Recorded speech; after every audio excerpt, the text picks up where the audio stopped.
আসসালামু আলাইকুম। আজ আমি আপনাদেরকে তাবিজ পোড়ানোর মাধ্যমে ঝগড়া লাগানো, বিচ্ছেদ, ডিভোর্স এই ধরনের কাজে একটা দিব মগা নকশা। খুবই খতরনাক।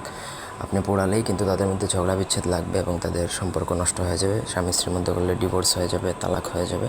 আর যদি প্রেমিক প্রেমিকা বা কোনো অবৈধ সম্পর্ক করেন তাদের সম্পর্ক একদম নষ্ট, ছিন্ন ভিন্ন হয়ে যাবে আর কি।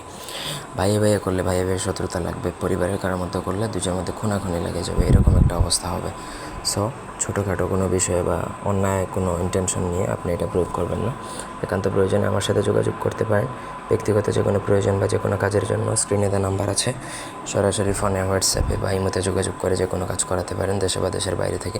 আপনারা চাইলে আমাদের হোয়াটসঅ্যাপ চ্যানেলেও জয়েন করতে পারেন। স্ক্রিনে ডেসক্রিপশন বক্সে লিঙ্ক দেওয়া আছে। যাই হোক, তো স্ক্রিনে যে নকশাটা দেখতে পাচ্ছেন সেটা আপনাকে লিখতে পারবেন ভোজ পাতায় বা মাদার গাছের হলুদ পাতায় আপনি লিখে প্রয়োগ করতে পারেন। এই দুইটা কাগজ ছাড়া অন্য কোনো কাগজে বা সাদা কাগজে লেখার চেষ্টা করবেন না, কাজে হবে না। মাদার গাছের হলুদ পাতা বা ভোজ পাতার মধ্যে আপনাকে নকশাটা লিখতে পারবেন শুধুমাত্র কস্তুরি বা কেশরের কালি দ্বারা, অন্য কোনো কালি দ্বারাও লিখলে হবে না। লাল কলম দ্বারা লিখলে তো আর আগেই হবে না।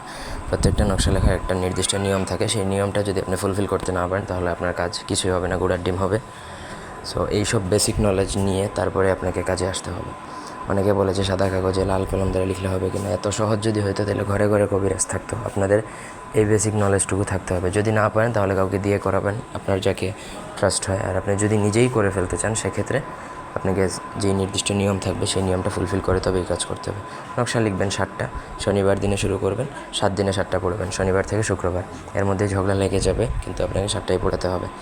এবং নকশার নিচে যে দুজনের মধ্যে বিচ্ছেদ করবেন তাদের নাম এইভাবে লিখবেন যে অমুকের পুত্র অমুক বা অমুকের কন্যা অমুকের সাথে অমুকের পুত্র অমুকের বিচ্ছেদ হোক বা অমুকের কন্যা অমুকের বিচ্ছেদ হোক। এইভাবে আপনি নকশা 7টা লিখে 7 দিনে পড়বেন। তাদের মধ্যে গ্যারান্টি দিচ্ছি বিচ্ছেদ হবেই হবে। ধন্যবাদ।